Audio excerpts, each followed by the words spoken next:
Well, good morning, good afternoon, good evening, wherever you may be across this beautiful blue-green globe of ours, which just happens to be shaped exactly like Australia. Not Australia, the continent, somebody I know from Australia.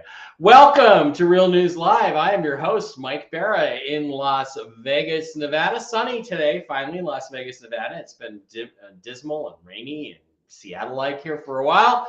And we're here today to give you a quick news update, and then we're going to be talking to Zack Zerfoss, who is the son of the original Mark Z. And we're going to be talking about cryptocurrencies and how they work. It's kind of a crypto 101 thing, and I'm really glad to have all you guys here. Hello, Tiffany. No, Jen today.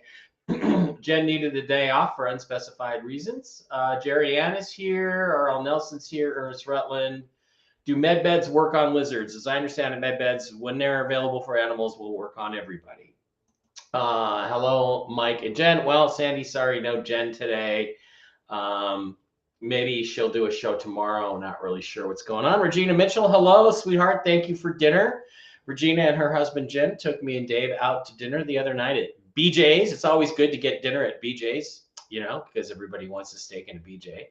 I had a not a Rat Beach Red, but a Jeremiah Red, one of the best beers on the planet. And don't forget, ladies, March 23rd, Steak and BJ Day is coming up for your man. You had Valentine's Day. Now it's time for us to get paid back. Don't forget about that. All right. In terms of RV news, there isn't a whole lot really out there to talk about. We have, you know, the usual crowd. Bruce has called it. Wolvie is saying, hey, it's going to be this week. On the bond side, I've had some news to the effect that there are bond people that are supposed to get paid this week. Of course, they were supposed to get paid last week too, and they didn't get paid. TNT Tony, who I don't like and I don't really trust, but he does occasionally have some information and he does have some sources, said, get ready because it's now scheduled to happen. A date is set. Well, how many times have we heard that? Again, keep in mind that the dinar rate to the dollar is 0.00076 or 8/1000ths of a penny. And a week ago, Zack's dad, Mark Z, showed you the article where Sudani talked about that, well, we're just about ready to just like go to 76 cents as a rate just to get it out there and just get the pressure off of us. That was that. You do what they've said they're going to do since like 2003 zeros. Well, 0.00076 minus 3 zeros is 76 cents. Now, before I bring Zack on, I want to talk about what I'm going to do. Do we know much about Dave XRP Lion? Just curious. I hear about him. Don't know a lot about him. I have XRP, I have XLM. We'll talk to Zack about those today when we get him on the show. So let's say that Iraq finally this week announces publicly what their rate is. And let's say it's 76 cents. What that means is if you have $1 million dinar, you can take it to a bank and they will give you $760,000 for it in what is presumably, according to the law as it stands now, a tax-exempt exchange. So you've exchanged one currency for another. All I know is that I don't have a lot of dinar. I have a lot more dong. I have a lot more zim. I have a lot more other currencies than that. So my plan is I'm not waiting. Okay, because what Jen told us last week is that it appears that there is going to be a lag because there has to be a series of publicly happening cascading events that have to take place before the U.S. goes gold backed.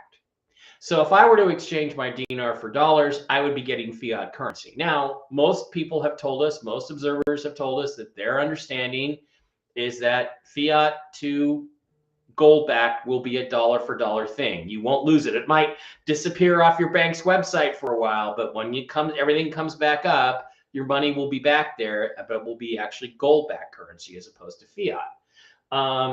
So it could be 2 or 3 weeks, because the next one has to happen as well. Then Vietnam has to, even though we all know they're linked to Iraq, has to go, whoa, wait a minute. They've gone public, and they're backing, and they're going to back their currency with gold and oil. Oh, whoops, we better follow suit. And then the dong goes. And then other nations start to follow suit. And then this creates a crisis, which leads to a stock market collapse in the US, a massive drop in the dollar, probably the political removal of the resident, currently pretending to be in the White House, the installation of an interim president or a new president, and a solution to the problem by returning to the gold standard, which then puts out the new gold-backed currency. That's the plan as we understand it. That process, we now know, could take 2 or 3 weeks. Here's another thing that I think is really important. Yeah, the dawn of a new day, Kenneth. I like that. Here's what I think is really important about this is I'm not waiting. I don't trust the process. I don't. I never have. I never really will, because these fuckers have not done us any favors in the last 7, 8, 9, 10, 12 years that I've been involved in this. They literally haven't. They could have done this many, many times and have chosen not to. So if they finally do pull the trigger with a real reasonable value for the paper that I'm holding, I'm going to go turn that paper in, at least enough of it to pay off everything I own and have 0 debts, which would be nice. So let's say that this happens, and then the bad guys say, well, guess what? We don't like that you did that, so we're going to set off a suitcase nuke in the green zone in Baghdad. What happens then? Then everything stops, everything gets pulled back, all commerce is halted, and the grand plan to go to a full RV and this whole gold-back thing gets knocked down the road another year or 2. That's why I'm not waiting. If Iraq announces their rate in 1 minute at 10:15 a.m., I'm shutting this off and walking out of here and going and exchanging my dinar. That's what I'm doing. I am not waiting for anything, because the dinar is the smallest of the currencies that I hold, the smallest return of the currencies that I hold. And it's enough at a reasonable exchange rate, like 76 cents, to make my life a lot better. So I'm going to do it. Jen also told us that when you actually get to the bank, if you ask them if they have higher rates, they will. It'll be more, probably closer to the 271, 281 that we've been hearing. So what I'm going to do is say, look, I got this currency. I'd like to exchange it. You can have 500,000 of it. What's the rate? No, 76 cents. Well, have you got any better rates than that? Because I actually hold 1.5 or 2 million of it. And I'll give you all of that if you'll give me a better rate. Well, let me check, sir. Oh, yeah, well, it says here we can give you $2.71. There you go. Boom. And I'm out. No NDAs, nothing I can't talk about, private exchange. Money goes into my bank account immediately. I pay off all my debts and go buy a really nice new house that I just saw on a YouTube video preview last night up in Henderson. So that's the plan for me. You don't have to do that, but that's what I'm going to do, because I'm not waiting for the full RV thing to happen, because there are so many stumbling points along the way where it could get torpedoed, just like it's been torpedoed many, many times before. So I am not giving you financial advice. It is totally 100% up to you as to what you do. But that's what I'm planning on, because my trust went out the window when they let a certain pedophile pretend to be the president for 3 years, almost 4 years. That's when my trust went out the window. Okay, guys, thanks for being here. Let's quickly go over, and before we bring in our guest here today, let's just go over a couple of things. Let's do our advertising stuff. Please keep in mind that I pull down these live streams off of YouTube almost as soon as they're completed because of the controversial nature of the discussion. I might slip under the radar with that today, so I think I'm going to leave these up on the YouTube channels. But normally where you have to go is over to mikebera.blogspot.com, where you can pick up all of the recent shows. You can also pick up stuff on my UFO stuff. You can pick up recent shows that we've done. I have now started a new Seahawks channel just to talk about football and talk about Seahawks. That is the Seahawk Boys YouTube channel. I'll show you that in a second. And you can pick up my books. You can pick up all the past shows. There's my video on the Calvine UFO photo mystery, which is actually the peak of Farragon Hill in Scotland. I don't care what Nick Pope and the scam artists over at Ancient Aliens want to say. So all kinds of cool stuff over there at mikebera.blogspot.com. And yeah, absolutely get on over to the Seahawk Boy Mike Bera Twitter channel, and then get over to the Seahawk Boy Mike Bera YouTube channel, which you simply click on that link, takes you right over there. Like and subscribe to videos, please. I'm trying to get my viewership up and get people to watch what I'm putting out. So I appreciate that very much. Also, then please do not forget to visit our wonderful sponsors, the CBD Gurus, over at the cbdgurus.com, where you can get all kinds of wonderful products for your health, THC and non-THC. I'm going to try to sell these gummies here. I'm going to maybe get a bunch of them, these fruit flavored gummies with THC in them, and walk them around to a bunch of stores. Matt's over there convincing me I can make a fortune doing this. So I'm going to try to do that. But slide over to the wholesale tab, right past the Mark Z wholesale and down to the Mike B wholesale.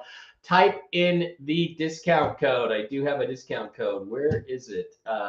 Mike B discount code ALIEN, the CBDgurus.com. The discount code is ALIEN, ALIEN. And you can get this week's specials. This week's specials, we have code LION10 is active. You get a 10% discount. You get 5,000 dinar for customers who purchase $175 plus. It does not include shipping. And you can pick up this week's specials, the immunity capsules, the regular gummies, the weight loss support capsules, the sleep gummies, the seltzer water. The seltzer water is hilarious because one night on Whiskey and Wisdom, Mark was drinking from that and he slowly got more relaxed as the evening went on. It was hilarious to watch. Pet treats, all kinds of cool stuff. The cbdgurus.com. They make wonderful products. But, I noticed that my Mike Bera formal wear is not on here anymore. It used to be, ladies, that you could get pajama bottoms with aliens and UFOs and my face and Mark's face. And you could wear those pajamas and sit on them if you wanted to. But those seem to be gone from the website. I'm going to have to ask Matt what's up with that. Also, please do not forget to slide over to MikeBeraPets.com, MikeBeraPets.com, where you can pick up lots of really cool pet products for your pets based on the Coriolis versicolor mushrooms and the reishi mushrooms, which are very, very good for your health. Natural whole foods, antler powder, all these things are included in these special pet products and pet treats. And the reason I'm now working with these folks and helping to sell their products is because of the fact that I gave two of the different treats, the mush puppies and the mojos, to Barkley, and he is running around like a 2-year-old, 3-year-old puppy again, instead of a dog with some, 10-year-old dog with some joint problems. So they have all kinds of cool stuff. They also have products for humans, like the Coriolis versicolor immune system booster, the Enforce Plus, the Clarity. I haven't tried the Clarity yet. The Restore is for organs like, your pancreas and your liver, which are things I need help with. They got chocolates, they've got coffees, they've got pet foods, but I highly recommend them. The Mojos are liver-based. Every dog loves them, and they're great for their health. So if you got a dog or a cat or a horse or a human, by all means, slide on over to MikeBeraPets.com and pick them up. They are really, really, really great stuff. Also, please, you can send an email to Diana over at MikeBeraPets@gmail.com, MikeBeraPets@gmail.com. and she will answer any questions you have. And she does have treatment programs for humans with issues. I know one person whose name I can't mention for privacy, who has started going on the versicolor mushroom supplements, and her illnesses are getting better. Diana personally thinks that these medicines saved her life. Okay, that's how intense this stuff is. Really good stuff. Between this and the CBD gurus, you are going to have really going to have an incredible, incredible change in your health. So that's absolutely, yeah, Mike Barapats at gmail.com. Let's get that over there quickly. Yeah, there it is. Mike Barapats at gmail.com. Okay, enough is enough. That's the news report for the day. Now we're going to bring on a very special guest. I guess a guy who's kind of becoming a good buddy of mine. He is the son of the original Mark Z. His name is Zack Zerfoss, also known as Zester. Zack, how you doing? Hey, how's it going, Mike? No, it's been great getting to chat more and more, and thank you so much for having me on today. Zack and I met in North Carolina when Mark brought him and his own dad, Mark's dad, senior Mr. Z, to North Carolina. We all met and hung around and had a couple beers at Beer Docks in Spruce Pine, North Carolina. Hopefully we'll be repeating that process again this year. We'll see. That's in June. And what I didn't know, but I found out, was that you have a encyclopedic knowledge of cryptocurrencies. And now previously, I had been sponsored by a company called NewGen Coin, which was supposed to be an asset-backed currency and or cryptocurrency, and they were really great to me. They gave me some for free, and they've since been bought out by another company who has converted that all to Ethereum. And so I've got some Ethereum sitting in a wallet that I can't get to right now because of technical difficulties. And I came to understand that they're basically waiting for a certain major currency event to take place before I'm going to actually be able to get to that Ethereum. But so I do have some crypto investments, but I only understand the basics. And what I thought was, for all the folks over here and all the folks over in Rumble, that I would basically have everybody come in and just ask you some questions, and forever, just go through and have you just tell them what you know about cryptocurrencies and how they work. I basically know you have wallets, there's codes that you transfer stuff to and from. You got to be very careful. Things like that. So why don't you give us a quick history of Bitcoin and cryptocurrencies? And Zack, I'm one of these guys. I started seeing ads for Bitcoin in like 2010, and I was like, screw that. That's stupid. Nobody's ever going to use that. Oh man, if I'd have spent $1,000 on it in 2010, where would I be today? In a better spot than I am now. So why don't you tell us how this all started and what you know about it? Oh, no, that would be awesome. That would be awesome. And so where we can really look at the creation of Bitcoin, or where Satoshi Nakamoto, which is an internet pseudonym of the creator, where he got the idea, was from the 2008-2009 financial crisis, where essentially what he looked at and said, our government is willing to print dollars, our government is willing to bail out companies, but our government is doing all of this at the disinterest of us as the average consumer. Our dollars are becoming worthless because the government cares far more about protecting the airlines, about protecting those businesses that are too big to fail. And so he set out actually on a cryptography form. And so cryptography is a specialized language designed for encryption. Think World War II and the Enigma machines. Think throughout human history, different codes. Cryptography is effectively that same idea of creating a message that no one can read unless they have the key, but doing it with immense amounts of computing power. So something that a human being can't even really understand. A message that no one can read unless they. And so that's where we see that initial thought process by Satoshi. He has identified a problem. The governments are using our money against us. They've weaponized it. They're protecting the rich, the elite, and not us. And so he went about creating a currency that would be decentralized, not controlled by any singular entity. Think about it today. When you make a purchase, you go and you scan your debit card, and it's the bank saying you have the money. It's not a whole bunch of people, it's the bank. And if the bank one day decided that you don't have the money, the bank could just say you don't have the money, and it wouldn't work. Or they could place a freeze, or the government could come to the bank and say, this guy shouldn't be allowed to spend his money. It could just be stopped.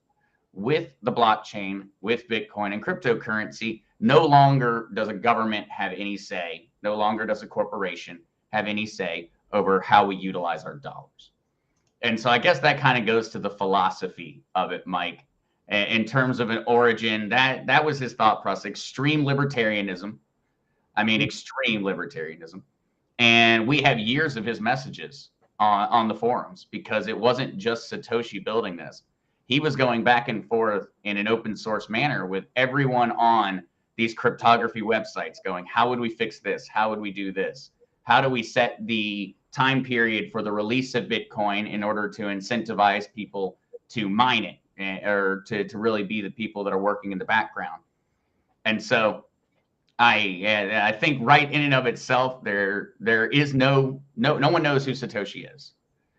We do not have any proof. Satoshi could be one man. He could be a group of men. He could be some lady in the middle of Siberia. We have no idea, in all honesty, who he truly is. But we know why he chose. You must have some ideas, though. Who do you think he is? I actually am of the impression that I don't believe that Satoshi can be one person. Yeah. And so there were a lot of, if you go through, and so there are a few websites where you can actually go through and they've archived all the conversations Satoshi ever had on these different cryptography forums. And there are a few different times where the person doesn't speak the same way. You know, they use different words that the other one wouldn't. They write with they have proper grammar, and then the next message has no grammar. And so it definitely leads me to believe that potentially Satoshi is not just a singular person, but that in and of itself, I doubt we'll ever know. What we do know is we know Satoshi's wallet, because Satoshi was the original miner on Bitcoin. He mined up an insane amount of Bitcoin. He would be one of the richest men on the planet. So here's the thing. One of the things I don't get is when they talk about mining Bitcoin, what exactly does that mean? Is that creating a coin, a token, and how is it done? And, you know, one of the things when they were attacking Bitcoin a couple of years ago, when they were trying to force the price down, because people were using it as an alternate means of exchange, they were saying, oh, it takes all this power. It takes as much power as it takes to power New York City to create one Bitcoin. And I'm like, okay, well, here's the missing question. For how long? Well, all the power that New York City uses in what, 1 second, 2 seconds, a minute? You know, again, it doesn't, without the time, without the temporal aspect, it doesn't matter. Oh, okay, uses as much power as New York City uses, what, in 1 second? You know, that's not much. So how exactly, what does mining mean, and why is there limitations to it? Now, that's a great question, because they love to hit on Bitcoin on that one. All the environmentalists want to tell us how we're the reason that all the sea turtles are trapped in nets, and by the way, as if energy consumption has anything to do with the environment. It has zero to do with it. It doesn't make any sense, but I guess it was a talking point for them. Right. But what they're trying to say, and so this is always one of those concepts that messes with people, because mining was actually just a term that was taken from gold and silver mining. And so think about gold and silver mining. A certain amount of gold and silver is pulled out of the ground every year.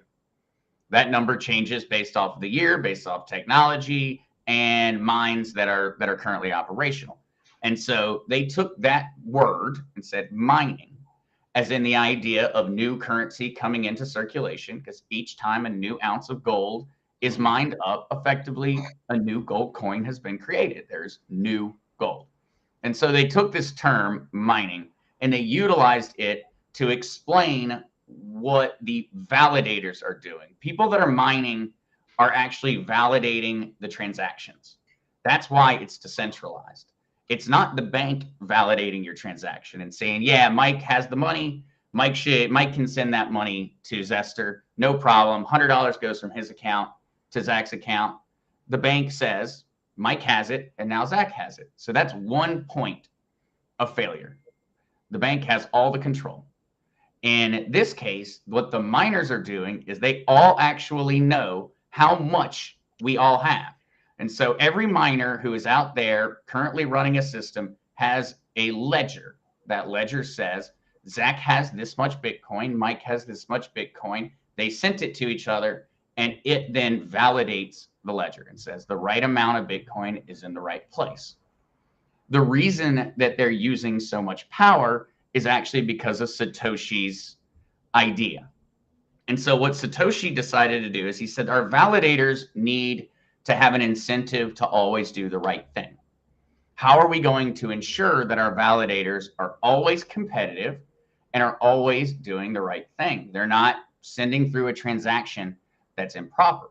The way we're going to do that is we're going to make the Bitcoin mining process, the algorithm, get continuously harder and harder and harder and harder, which means miners have to constantly invest in stronger and stronger and stronger computers.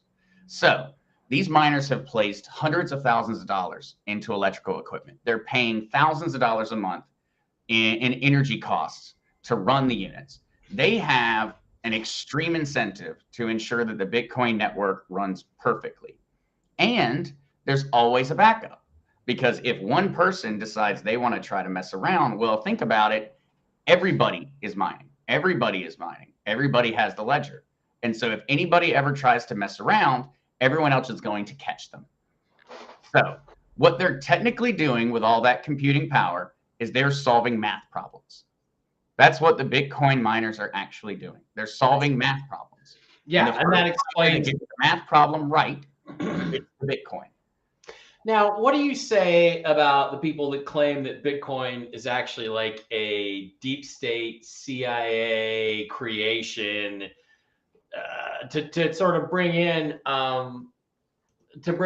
I guess, like a central bank digital currency to make it more acceptable to people? What do you think about that? Because I think feels like it starts out as the opposite, which is what Satoshi said, which is that, we don't need banks anymore to do our transactions. We don't need any middleman. We don't need anybody to interfere. This is the way it should be. This is the most prosperous times in human history, is when I can exchange something of value to you for something that I value, right? Mm-hmm.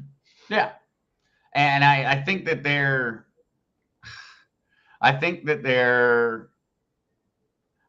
it is undoubted that the deep state, that the CIA, the people of that nature were watching the development of Bitcoin. I have zero doubt that they were not paying very, very close attention. It is the creation that has the greatest ability to overthrow governments of any since probably the nuclear bomb, because it has the ability to take over their currency. And we can see that right now in Nigeria. And I don't know if you've heard about this, Mike, but in Nigeria, Nigeria is actually holding hostage Binance executives right now. Actually including a few U.S. citizens. Executives. One of them happens to be an ex-IRS officer that they are holding. So they have somehow managed to take the tax man hostage, and we've yet to do anything about That's awesome. Is it a Nigerian prince who's holding those people hostage and wants to know where his billions of dollars are that he was trying to give away? Yeah, I'm still waiting for that prince to send me that money. I wired him the 10 grand. Yeah. But what they're claiming is they're actually claiming that Binance executives intentionally drove the central bank currency of Nigeria into the ground. And so they are holding Binance executives hostage, claiming that Binance owes them all the money that their government has essentially caused in damage and inflation. Wow. So the government's been printing dollars like crazy. They have been essentially selling out the future of their own citizens. And now they're saying, well, it's Binance's fault, because Nigerians actually at the second highest rate per capita behind India moved to cryptocurrency because of the inflation in their country. They fled the inflation. They moved their dollars over to cryptocurrency. It's like 60% of all Nigerians own crypto. are using crypto. So you can still have inflation with crypto though, can't you? I mean, if you keep creating more crypto, your dad and I disagree about what causes inflation. He thinks that the M3 money supply matters. I don't think it matters at all. I think it's a question of if you constrain production, prices go up. But what do you think about that? I mean, you can still have inflation in crypto, can't you? It depends. Really, where crypto kind of allows you to look at it is crypto gives everyone the rules. And so with our modern currency, with our central bank currencies, we don't know what rules our government plays by. We don't know, and we have no say over it. If the Fed wants to print, they print. Money printer goes burr. With cryptocurrencies, when I buy Bitcoin, I know there will only ever be 21 million Bitcoin, ever. There will never be one more than 21 million even. And there won't be 21 million Bitcoin until 2140. So 2140 will be the year, I believe, somewhere right around there when potentially the last Bitcoin may enter circulation. So I know the rules. I know that there can only be this many. I know that there are already the vast majority in circulation. Somewhere close to 20 million of the Bitcoin have already been mined. They're already out there. So I actually have a very predictable rate of inflation if I wanted to look at it. That scarcity then is going to push the value up, which is probably part of why we have.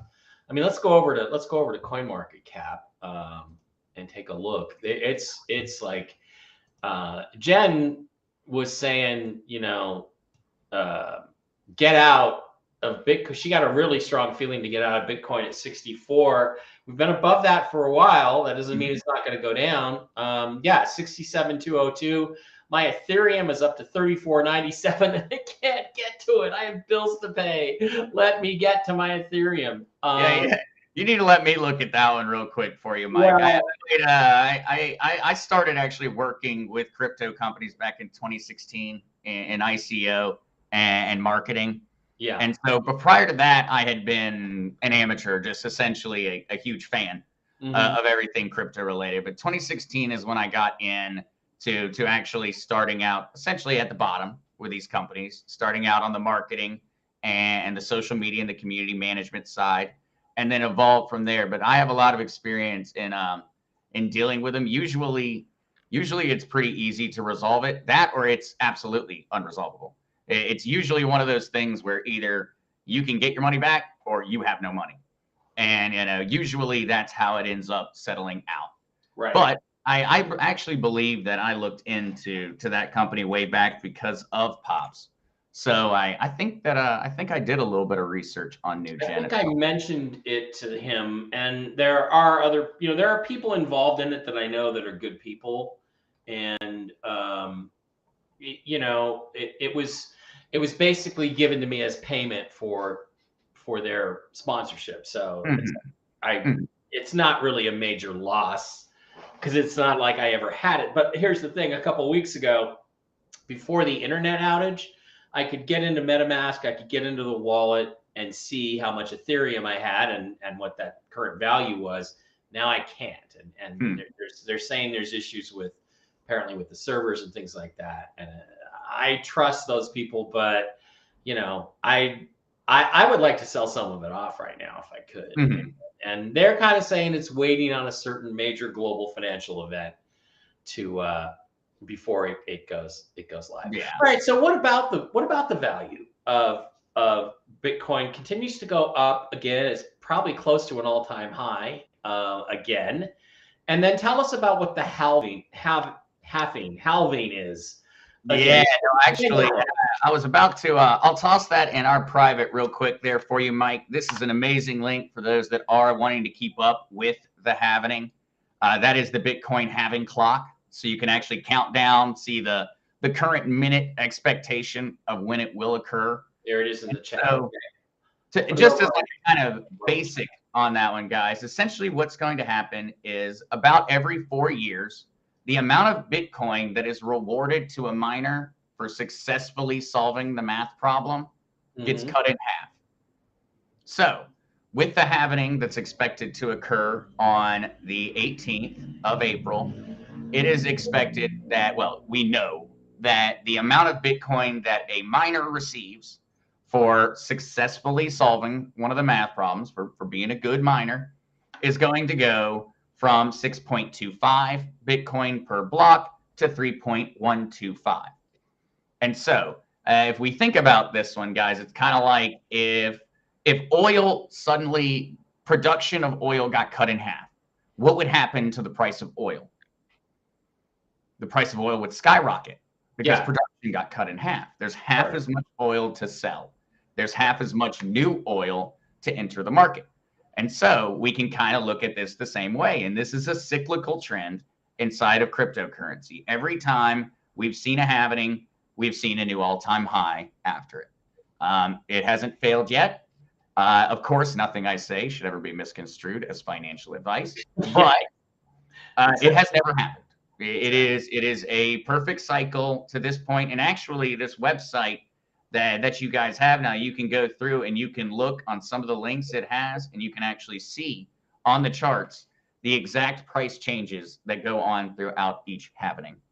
So it's a very, very important point in cryptocurrency and in the cycle. And I think because crypto is still such a novel idea, it's still so new to everyone, that we really haven't noticed. I don't think everyone has really realized that some of these things are happening like clockwork. Mm-hmm. Bitcoin is making a new all-time high every 4 years. Why? Well, for a very legitimate and logical reason. It's making a new all-time high. It's doing that because we cut production in half. Satoshi thought this one through. And so the vast majority of new Bitcoin has actually already entered the market. And that's because every 4 years, we've cut the rate of new Bitcoin in half. Okay, so when that happens, Bitcoin continues, will go even higher then, rather than crashing. If it was going to crash to zero, as some people fear, in this financial reset upset that's going to happen, what would be the mechanism? How would that work? Would the introduction of gold-backed or asset-backed currencies damage the value of a cryptocurrency like Bitcoin, which is kind of a different process, right? I mean, Bitcoin doesn't really have anything behind it any more than fiat currency does it? What Bitcoin has, and what I think, this one's always difficult to go into, because I'm similar to you, Mike, and to Pops, in the fact that it makes a lot of sense when you're saying, well, my currency has this value. It's solid because this much gold, this much silver, this much physical resource is sitting behind it. The difference between these two, though, is if we think about a future world and the things that we could be doing, gold and silver could very easily become something we create in a lab. Bitcoin can't be created in a lab. I can't trick Bitcoin. I can make more precious resources. Hell, there are white dwarfs out there in the solar system that are just gigantic mile-wide diamonds. As we look towards the future and we look towards a currency that would actually make sense for the everyday back and forth transaction, one where we all know the rules and the rules are never going to change, that is always going to be a selling point. Bitcoin is essentially unbreakable. If a computer were capable of breaking Bitcoin, which it's possible, someday there could be a computer capable of breaking Bitcoin. That same computer could break into NORAD. That same computer could break into the Pentagon. That same computer could take every single one of your electronic devices and take control of them. Why would they care about Bitcoin if they had that kind of power? Right. And so I think of it kind of in that way, where I don't think after we see a reset, we're going to see the same reliance on Bitcoin, but we are going to see it remain the future currency, hopefully just backed up by a lot more solid, tangible resources. Well, yeah, I mean, if something's purchased with Bitcoin, I guess it could be considered a Bitcoin asset, right? A physical asset or an asset of value. And again, gold and silver only have value because we assign value to them. They do have many uses. And of course, there are people that say that there's shit tons more gold in the world than people think there is, and way more than silver. And gold has fewer uses in reality. Maybe the monatomic gold has uses than silver. So for an economic standpoint, silver is a better metal to go with than gold. And there are videos of what appear to be mountains made completely of gold in places like Zimbabwe. Like the whole mountain, if you dig under the dirt, it's just all gold. It's all crumbs. So I don't know. Maybe that's true. Maybe that's not true. But you're right. There is still a finite amount of gold and silver on this planet. So we are going to need something new upon which to base an economic structure, even, to go to the Star Trek mold. And we need to be able to take gold. And this one kind of goes into, I guess, blockchain and cryptocurrency has the solution for this, but we also need the ability to fractionalize the currency. So if I have 1 gold ounce, and I have 1 gold ounce, currently $2,000, somewhere right around there, and I need to make a $20 purchase. What do? I mean, are we going to cut my gold coin into pieces? We're going to need a blockchain asset to represent it. To represent that value. I can then take a Bitcoin, and I can go down to the smallest unit. It's actually known as a Satoshi. A Satoshi is the smallest singular unit of a Bitcoin, which is currently worth nothing. But at some point, the Bitcoin maximalists truly believe that a Satoshi will be $1. As long as it's worth more than 0.008 of a cent, 0.00076. I think we're doing good. We're ahead. We're ahead of the other thing we're talking about. Oh yeah. Well, I would have to say also on that topic, I was agreeing with your logic on selling some. The second they told me 76 cents. Yeah, the second they tell me that, I'm good. I'm in. Here you go. Well, yeah. I mean, I'm going to do some not all of it, but here you go. Try to find out if there's a better behind the screens rate, which I'm pretty sure there is because I do trust Jen on that one. Yeah, I'll take care of it. That I'll just get rid of it. Go buy a really nice house in Henderson or here in Summerlin, and I just saw a video of like yesterday of a house. It's like, yeah, that's got everything I want except a pool. And it's about $880,000. And with my dinar, I could do that. I could just do that and have a lot of money in the bank, which I could then, I don't know, buy gold and silver with. I don't know. We'll see. Okay, so here's a good question, and here's another thing I wanted to ask you about. If we go and look at the cryptocurrency market again, let's go over here and share this and just see what's going on right now. And thankfully, it's not crashing as we speak. There's usually a lot to be learned from it in either direction on that one. Yeah. As we go there, and look at it, you've got Bitcoin and Ethereum, which I'm glad I have, although I wish I could sell it. But then down there a little bit, you've got XRP at ranked at 6th. I don't know how they do these rankings, like on CoinMarketCap. Oh, okay. Actually, I can help you out with that one. Real quick. I want to know that, and then I want to ask about XRP and XLM, because the rumor is, where is XLM? Stellar, right there. The rumor is that they're going to be the technology of transfer and exchange. But go ahead and tell everybody what you want to tell them about it. All right. So actually, on that first one, just how they're actually rating them. They're rating them off of market cap. And so if you were to click on Bitcoin, actually, they're right. And you were to go over, you'll see on the left, you're going to see total supply, 21 million. Okay. And you're going to see the current price of what it's trading at, 67,264. So if you took that number and you times it by 67,000, you would get the market cap. And so that is where they're actually taking the market cap of Bitcoin from. And they're saying that the market cap of Bitcoin is 1.3 trillion. Yeah. That's how you're seeing these rankings. So for XRP, it's the same logic. They're looking at how many exist, and then they're multiplying it by the current price of XRP. And so market caps are a little disingenuous, because it's under the assumption that a group of people would all be willing to pay the exact same price for the value of the company. But it's the same idea as a market cap for Apple. Apple's market capitalization is based off of the amount of shares of stock that are out there and the current price per share. So it's the same idea here in cryptocurrency when they go and they actually rank them that way. Okay. Now, for XRP and XLM, the reason, and I'm not certain where all of these things started in terms of some of the different. I don't know if they're really rumors or where the origin is. But when it comes to XRP and XLM, they are blockchains built to facilitate transactions. So XLM is actually a bit of a ripoff of XRP. It does have different technology.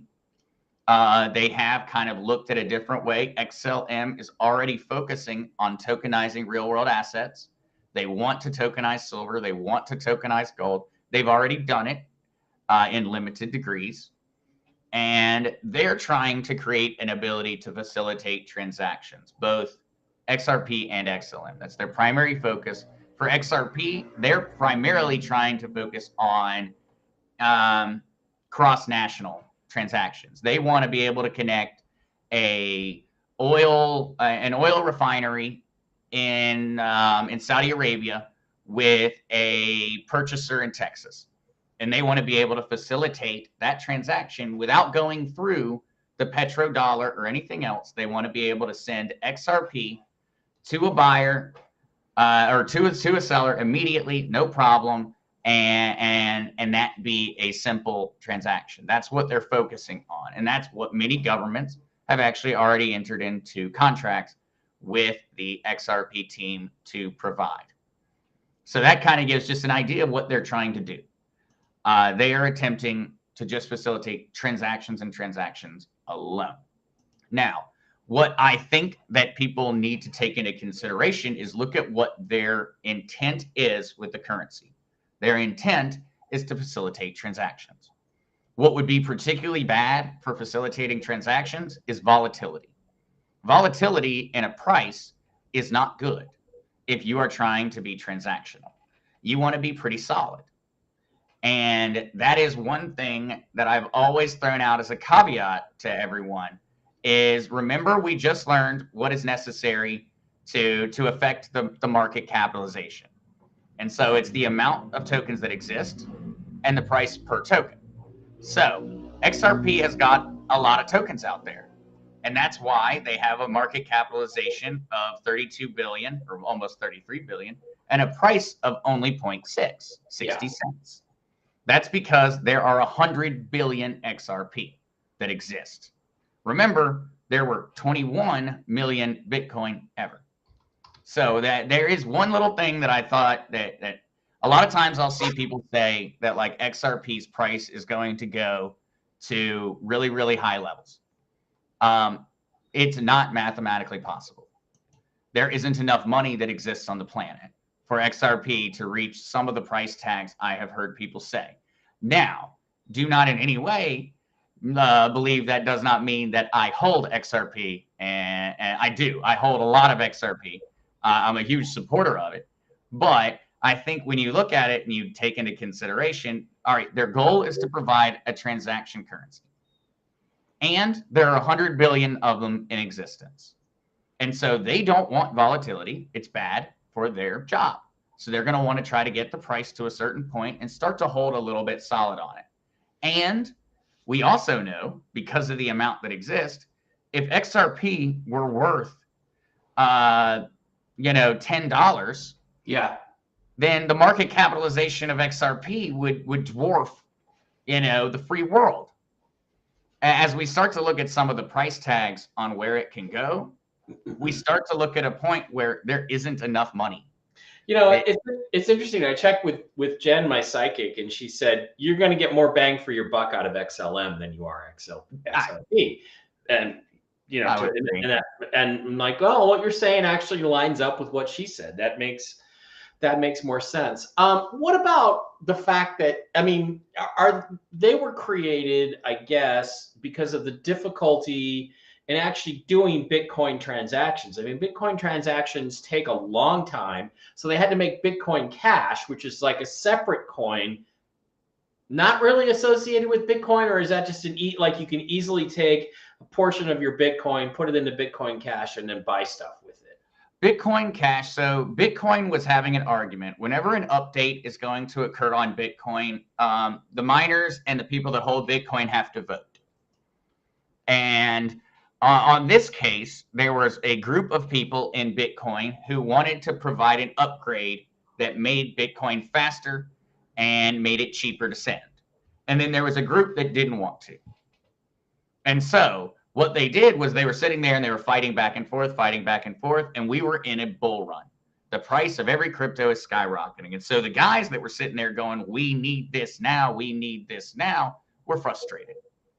And so what they decided was to go ahead and take what was going to be the upgrade that was proposed to Bitcoin and speed rush it. And so they took it, separated it from Bitcoin, and released it. And they used their Bitcoin to essentially back up, to liquid it, to make it liquid. And so that's kind of where these ideas of these other ones came from. It was actually the Bitcoin Lightning update, which ended up passing. So Bitcoin Cash looked like a fool because in the long run, the Bitcoin mainnet passed the upgrade. And now Bitcoin is just as fast, just as cheap to send as Bitcoin Cash. Okay. And so that one ended up kind of being, that was a bunch of nerds were having an online battle, and a group of them just decided to go rogue, and that's why we see the multiple different Bitcoins out there. Kenneth B, XRP and XLM likely $5 tops. That to me would make mathematical sense, and that is not. I am a huge supporter of these projects. But okay, that's fine. I'm big on this one because a lot of times people get in.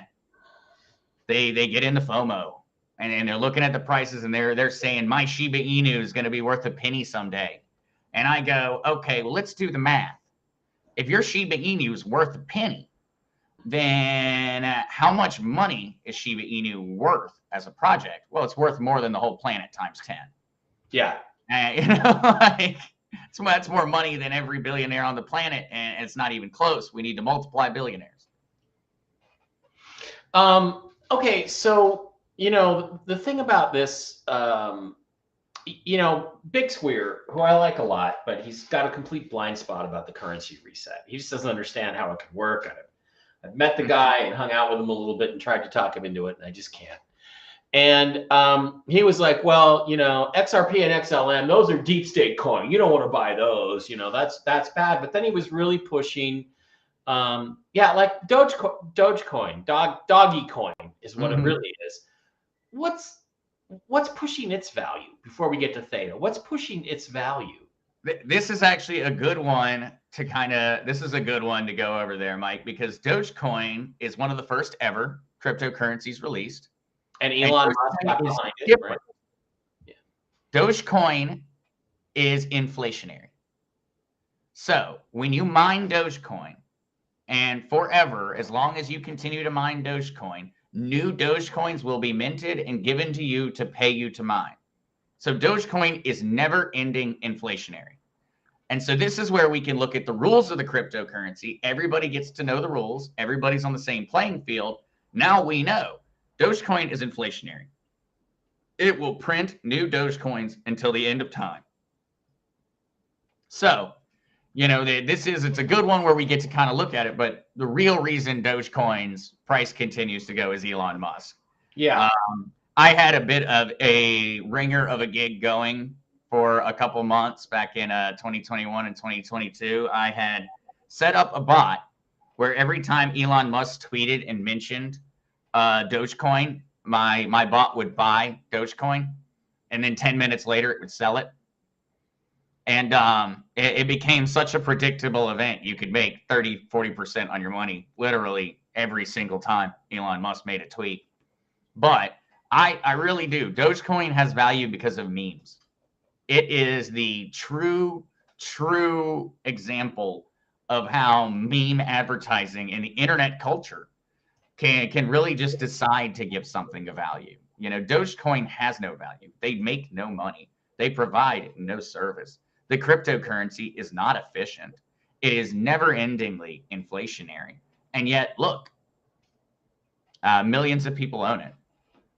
millions of people. And so I own Dogecoin. I own Shiba Inu. Do I believe they serve any fundamental purpose? Absolutely not. But I own them because I believe that enough people online also want to own them, that I will make money by holding them. And I haven't been let down so far on that side. But it is kind of a really ridiculous logical step to say that I'm going to hold something that is completely valueless and more people are going to buy something that is completely valueless and I'm going to make money.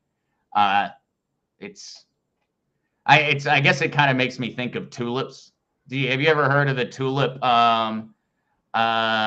investing in that the Dutch did, the Dutch tulip markets? No, no. So the Dutch were in, if you know, having seen it and everything else, they're crazy about tulips. And so what they actually did was they started to essentially value tulips and the bulbs of these plants at extremely, extremely high values. And so people were paying more for one tulip bulb than they were paying for houses. And it was continuing on like this. It went like this actually for a matter of years. There's some really interesting videos out there to watch. And it was because people believed they had the value. Eventually, it crashed because, in all honesty, you can't. Hold on a second. East Coast Watchers Club and Adventures. That would be great. How do I do that? I can't find the button. So, you know, thanks. Anyway, go ahead, Zach. I'm sorry. No problem. But it kind of makes me think of that one where there's essentially nothing behind it. But as long as everyone continues to march in a straight line, Dogecoin and Shiba will remain. And I don't really see those communities slowing down anytime soon.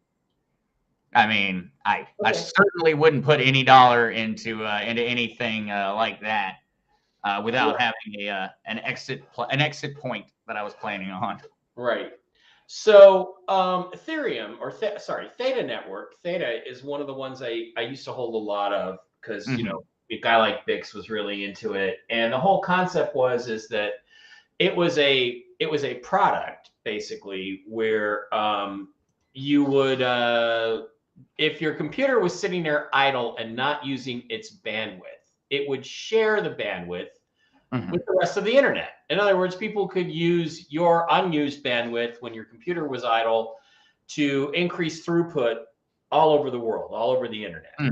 And this was a great concept for the current internet because of the fact that, you know, sooner or later, we're going to run out of throughput. We're going to run out of space. That's going to be a problem. But, you know, my understanding is Starlink is going to be the new internet. There's a military internet, you know, 2.0 or 3.0 that's not going to have any of these problems. So, I watched Theta go as high as I think $15, and now it's back down to $2.98, and it's been as low as 15 cents. So, what do you think about that? Because I just think that the next internet, I think they're building an infrastructure along the lines of Starlink for a new internet, and it's going to definitely be something, you know, that's just it's a technology. The current internet technology is going to be replaced by something else. What do you think about that concept, and what do you think about Theta? Well, actually, and so we've got actually a growing assortment of different companies that are trying to do a similar thing to what Theta is doing. What Theta actually really wants to create is a decentralized internet. And so, they want to do that in order to provide streaming services and everything else on the blockchain. And so that would mean that the internet would be immutable. The internet would not be controlled by any singular entity, at least that this is the idea they throw out there. So their idea was, we're going to have a Netflix that is built on the blockchain. We're going to have an internet, and we're going to have all these search functions that are built on the blockchain. So they're immutable. They're controlled by a democratized group of people. And a bunch of other companies are actually looking to do this with different things also. So Theta is still going to try and essentially allow every person who is connected to spread the internet. And so the idea is not that your internet is actually being run the same way as normal. It's that your internet is going from me to you. That, you know, I am actually running the node. And because I'm running the node, Mike, you can connect to the internet. And because you're running the node, the next person can connect to the internet. So the idea was a decentralized ability to run things online and support them with the blockchain. That reminds me a lot, actually, of Filecoin, which is another one of the tokens up there near the top, Mike. And Filecoin was going to use your unused storage. And so you would be able to go to Filecoin and say, I have storage capacity on my hard drive that I'm not using. Mm-hmm. And what Filecoin would then do is it would go out and it would go to companies and say, hey, do you want space to store your information? And then it would come to me and say, I'll pay you for your space, and I'm going to store all of these different parts of everyone's information on your hard drive. And so now it would be impossible to hack someone, because the information is all spread out from a bunch of different computers being run by me and you and everybody else. And we're all getting paid to hold a little bit of that information on our hard drive. And we're effectively making the network operate. Okay. And so it's all been a push towards the decentralization of these tech companies. And in the case of Filecoin, they're attempting to go after the Google servers, the Amazon servers, which any company nowadays, a matter of fact, if you know you're streaming over to YouTube right now, which I know it'll come down, that's streaming through a Google server. That service is a monopoly held by Google. And so what they're attempting to do is, using the blockchain, take these different tech company, monopolies and break them apart and allow me and you to make money the same way Google is making money. If I want to run a bunch of hard drives in my house, I get paid. Now it's no longer go directly to Google and say, give me all the information on all of our citizens. Now they'd have to knock on my door. They'd have to knock on your door. And they'd have to say, hey, Mike and Zach, you willing to give up everybody's freedom of privacy? No, actually, I'm not. Well, all right, I guess we're screwed. Whereas right now they go to Google and they say, hand it over. And Google goes, yes, sir. And it's not even a thought process. And so Theta is attempting to do that essentially with the streaming services, with the internet. Filecoin is attempting to do it with storage capacity. There are other ones like the Internet Computer Protocol, ICP, which is another token out there. And they're looking to really create more of that underlying foundation for Theta to be built on. So there are all these different projects that are all really just trying to take the powers of the tech companies and decentralize them. Rather than one company making the money, anybody who wants to participate can get paid to participate. Interesting. Okay, before we get to a few questions, do you have anything else you'd like to tell people or say about it? I mean, I know buying crypto is not easy for people that aren't too computer savvy. Can you just explain like the difference between an online wallet and a hardware wallet? And let's say somebody out there wants to buy some Bitcoin. Okay. I know you can do it on PayPal, assuming of course you haven't been kicked off of PayPal for being a conservative. But yeah, I'm not allowed on for some reason. There are some services that will let you just buy some out of your spare money. But I tried to buy diesel for somebody someday, and for some reason I've never been allowed back. Yeah. So there was a farmer and he was cold, and I tried to buy diesel, and just give them the basics on that. All right, guys. And so in that regard, I would say I do have a little bit of content on this one over on my channel that might help. But if I were to just give someone a complete, all right, you want to buy crypto, you want to do it safely, let's make it happen fast, I'd say go to Coinbase. Coinbase.com is a publicly exchanged company in the United States. They are fully insured, and they are beholden to U.S. citizens in terms of how they operate, and we're legally allowed to use their service. They have the cheapest fees, and they allow you to transfer money to their service from a bank account for free. So that would be the first suggestion. We're just talking ease. You want to buy some XRP. Well, I would create a Coinbase account. I would go through and connect my bank account. I would send the dollars over, and I would buy my XRP right there. The reason I would do it this way is because if you utilize another service like Lobster or Uphold or any of these other ones, they're going to force you to make a purchase with a credit or debit card through a payment provider. Those people are about to charge you a fortune. I actually, in my Lobster video, my Lobster tutorial that's out there, I went and compared the price between me making a purchase on Coinbase or me making a purchase on Lobster. At a $200 purchase of XLM, I was about to lose $12 to fees on Lobster. That I did not lose because I used Coinbase. So that would be the first little lesson in terms of it. Is if I was going to go make the purchase as a U.S. citizen, I would most likely go through Coinbase, where I know I am safe. Now, the second part of that question is, are you going to keep it on the exchange, or are you going to send it to a wallet that you own? And I always suggest sending it to a wallet that you own. And so in that case, I would suggest, if it's a small amount of money and you're not really that worried about it, I would utilize MetaMask, which is a hot wallet. And that means it runs on your computer, and the secret passphrase, it is encrypted in your browser, but it is online. Yeah, it's online. They give you like these 12 words Yep. that are your secret pass phrase, and you got to write those down or keep it. I'd keep them on a piece of paper. I'd maybe keep them somewhere on my phone. I don't know. I keep them in several different places to get into your MetaMask wallet. So yeah, that's how that works. And that's what I would suggest. If you are new, if it's a small amount, if you're learning, I would make that suggestion. I'd utilize MetaMask, and I would go make that purchase on Coinbase or through one of the other services. If you're okay with paying the extra fees, that's completely what is easiest for you. But I would then send it off of the exchange to a wallet. And I would do this not only for security's sake, but also because you need to know how to send your cryptocurrency around. Well, and so it's an important step. And you can have a physical wallet on a flash drive, right? But you better not ever lose that flash drive.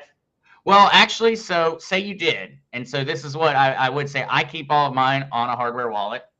As a matter of fact, Mike, I can actually get you a link if you wanted to put a link up on your channel for these. Okay. And the great thing is that if you have the link, the person that makes the purchase of one gets $10 in free Bitcoin, and you get $10 of free Bitcoin. So everybody wins. The price stays the same. So I'll help you get one of those, Mike. But this is how I keep my crypto. And so I make my purchase on Coinbase, and I then click send on Coinbase, and I send it over to my hardware wallet. And what this hardware wallet does is it keeps my secret passphrase off the internet. My passphrase is on an encrypted chip on this device. This device is very, very simple. It's pretty much nothing more than one little chip. And that chip has my words, my secret words on it. And what it does is it sits there and it waits for it to be given the proper access code by me. Until that access code is given, my ledger is worthless. This is absolutely useless without me. And so if someone stole this and say they ran off with it, it would be useless to them unless they knew the passcode that I know. And so essentially, by putting everything on here, I have to plug this into the computer, and I have to verify every single transaction for my crypto to go anywhere. So this is like a bank vault. Yep. Whereas the MetaMask wallet is honestly, it is nothing more than your wallet. And so imagine MetaMask is this, and your hardware wallet, that's the bank vault inside of your home. That is your Fort Knox. And so you don't walk around with this. This isn't something you're going down the streets with. You use your MetaMask wallet when you're walking down the street. Right. You use your hardware wallet when you're planning on keeping something forever. And so, when I buy my XLM and my XRP, my Bitcoin, my Ethereum, my Chainlink, and I'm not planning on selling it, it goes here and I never think about it again. and I've never had to worry about it. It's if a company goes out of business, I don't care. My stuff will be there. If there's a major hack of an exchange, I don't care. Mine's safe. And so that's the reason that the second that you hit a point where you own enough crypto that it going away would seriously upset you, I always suggest get a hardware wallet then. Okay. Until that point, I wouldn't worry about it. This is $70. And so, I always kind of tell people, like, if you have $1,000 of crypto and if you lost $1,000, you'd be really sad. Would you have been willing to spend $70 to not lose it? Yeah. You wouldn't have lost it. Okay. Yeah. And if you have a link to your site, send it to me in the private chat and I'll put it up. Yeah. I have my link tree to all of my different socials. Okay. And primarily all we do, guys, is education right now. I need to help everyone get the basics together, and then we're going to expand to some of the more fun or more advanced level cryptocurrency related things, like how to go out there and stake, how to go out there and run a proof of stake miner. We're going to go through all of that, but right now we are going through the basics. What does mining mean? How do I send a transaction?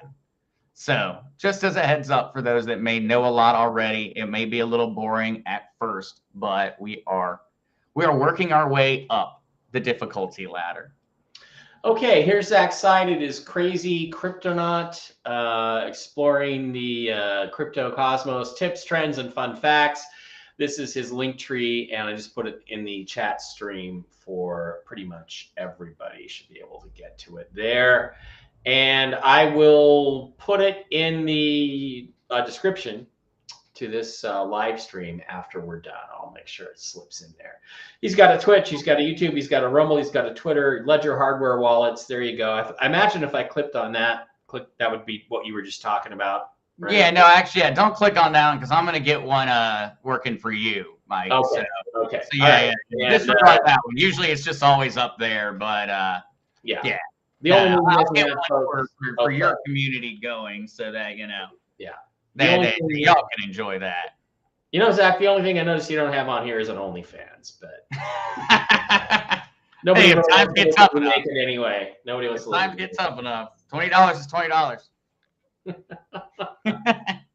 All right, guys, get your questions ready. If you have some questions for Zack, we will bring them in, and Zack can answer those questions. I'm gonna take that back out. Ooh, why does it always go to you?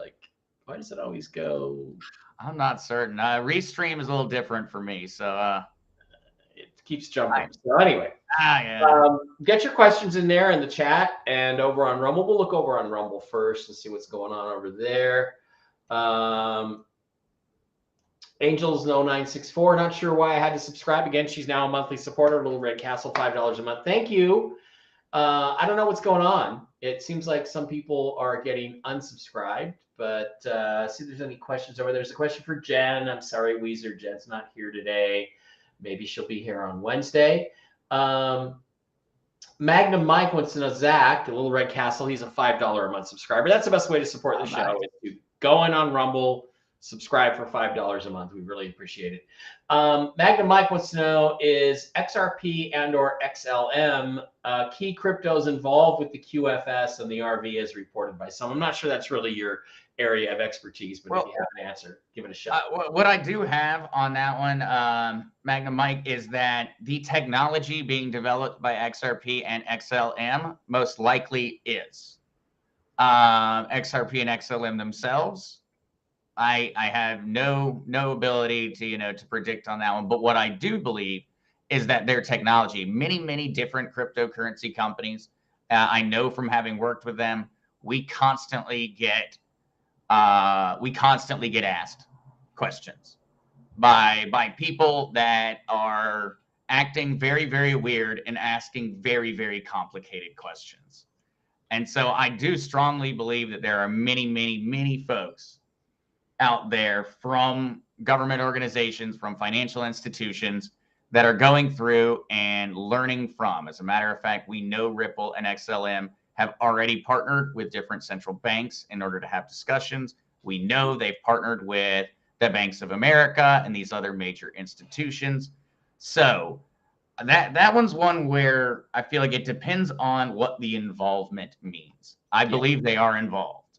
Do I believe XRP and XLM will be fully backed under this new system as the quote unquote the currency? Yeah. I am not certain. I am not certain. Totally off topic question. Over on StreamYard, which I know you and your dad use, can you get Rumble to work? Like, can you get Rumble chat in your chat stream? Nope. No, you can't do it Nope. on Restream either.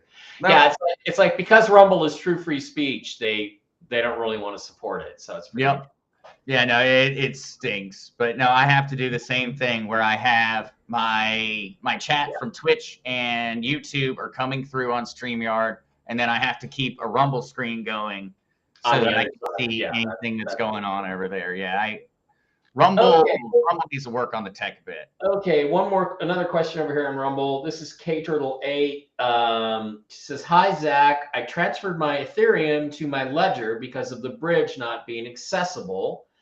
Can't be seen on my ledger. However, Ledger has told me that my Ethereum is on my ledger and to only use MetaMask to monitor. So each transferred from Meta to Ledger.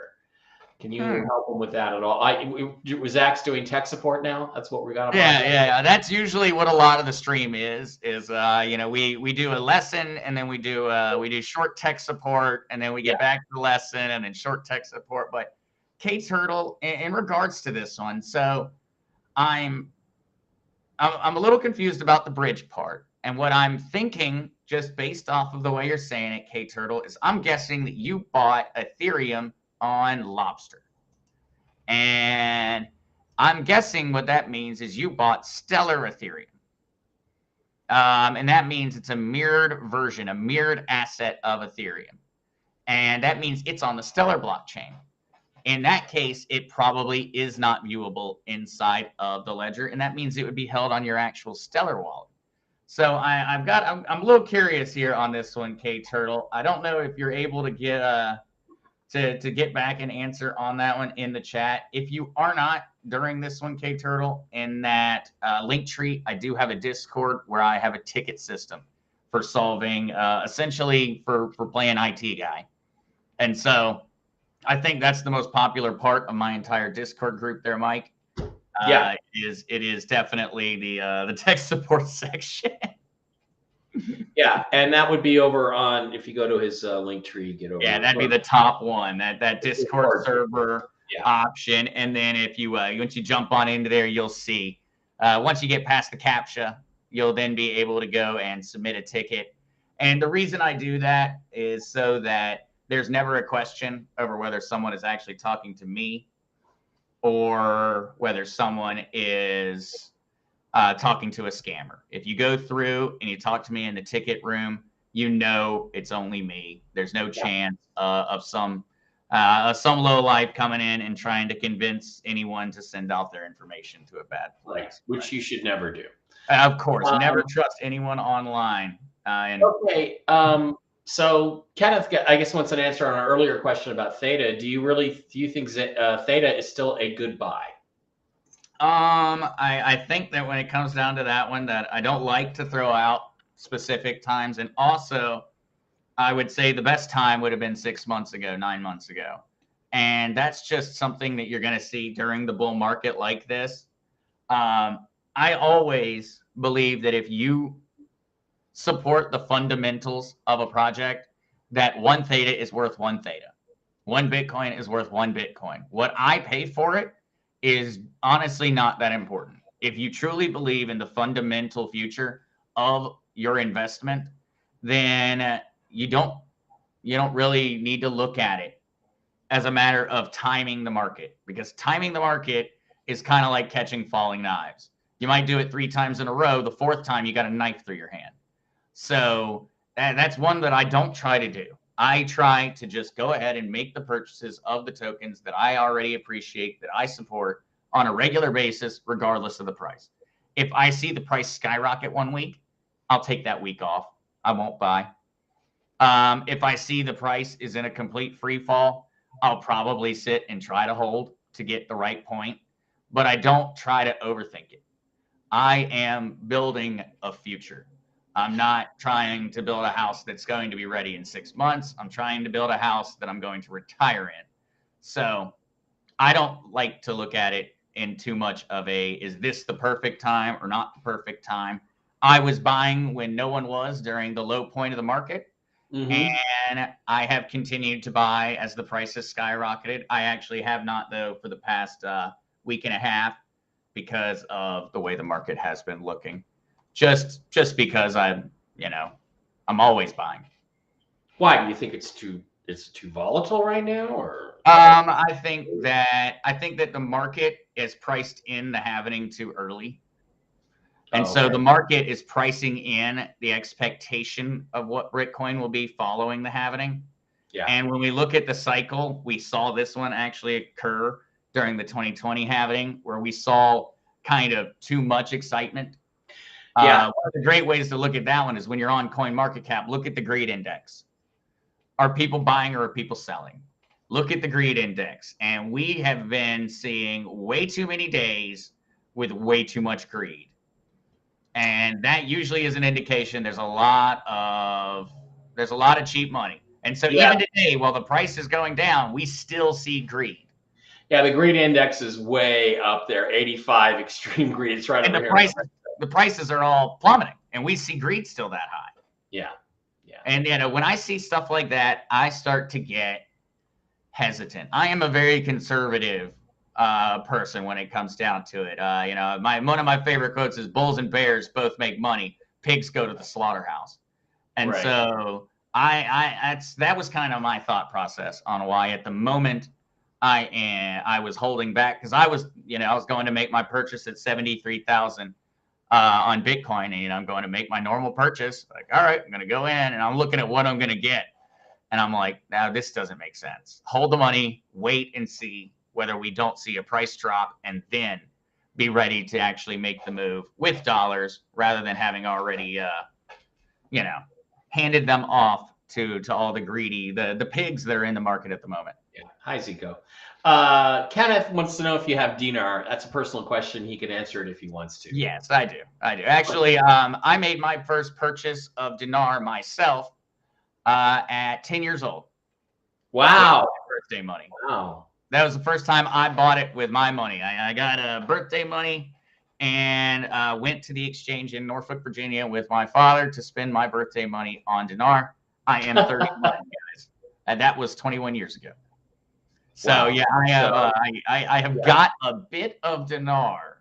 Mark and Matt are the only two people I know that have actually been in this thing longer than me. I'm a relative newbie. It's only 2010, I think, or 11 for me. Mm-hmm. So when I first figured it out and heard about it, and anyway, okay, yeah, future millionaire there, that's for sure.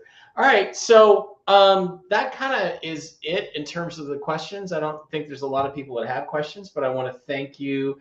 Oh, okay, I forgot. KTurtle8 did come back and say it was the coins that Nugent sold to Ethereum. Yeah, okay, so this was, and then let's go back over. Let me go back over to Rumble. I don't know if you're looking at the Rumble. Okay, so he's in the same boat you were in then. Yeah, exactly. Okay. Now, I don't know what's going on. I tend to think there might be, the fact that I could get into this wallet and I could see, he says they made them available on DeFi Oracle server, and then I transferred them to my ledger and I have the transaction chain. I did not do that. I left them on MetaMask. But yeah, it's the same situation where up until the outage that we had, about a month ago now, I could get in there no problem. I could see how many coins I had, how much Ethereum had been converted to, and what the current value was. And had I been able to do that, I was trying to make a private contract arrangement where I was going to sell it to somebody for a cash amount, and now I can't get. In other words, I could give them my 12-word phrase, and they can get it, but they can't. Well, yeah, I mean, give it to them in return for a cashier's check. but unfortunately, I can't get in there anymore. It's like, what is God trying to stop me from doing this or something? So any thoughts on that? Well, Maybe now that maybe I you can, know that it's the same one for you, I'll just go ahead and dive in and get you the answer. And I bet that also gets Kate Turtle the answer yeah, because there's there's funny business going on. yeah, If you were capable of making the transfer, Kate Turtle, of the Ethereum that it's appearing as Ethereum inside of your wallet, and you were able to make that transfer, and the Ethereum is not showing up on Ledger, that means it was not Ethereum. And so something is going on, because if you are capable of making that transaction, then you should have zero issue seeing the Ethereum, unless Nugent has created a pegged Ethereum or a mirrored Ethereum asset. And so I'm going to go look into that and find that out, and that'll be the answer. okay, If it's a mirrored asset, then we just know it's not actually Ethereum. They've mirrored Ethereum. They're holding Ethereum in a smart contract, and they're saying, hey, look, we've got your Ethereum, but we're going to issue you a ticket. Imagine the casino. You know, you have you put the cash in, you got your chips, and so your cash is waiting as long as you come back with all your chips at the end. And so it may be that that's how they've set it up for right now. And so I'm going to look into that one and get you the answer, Mike, and then you can bring it to the community. And I imagine it's probably more than just you and Kate Turtle that are having the same questions. So it's everybody. It's everybody. There's a Telegram chat group, and now everybody's having the same problem. So well, I'll give everybody an answer, and then hopefully that doesn't upset them when everybody gets the answer to what's actually going on.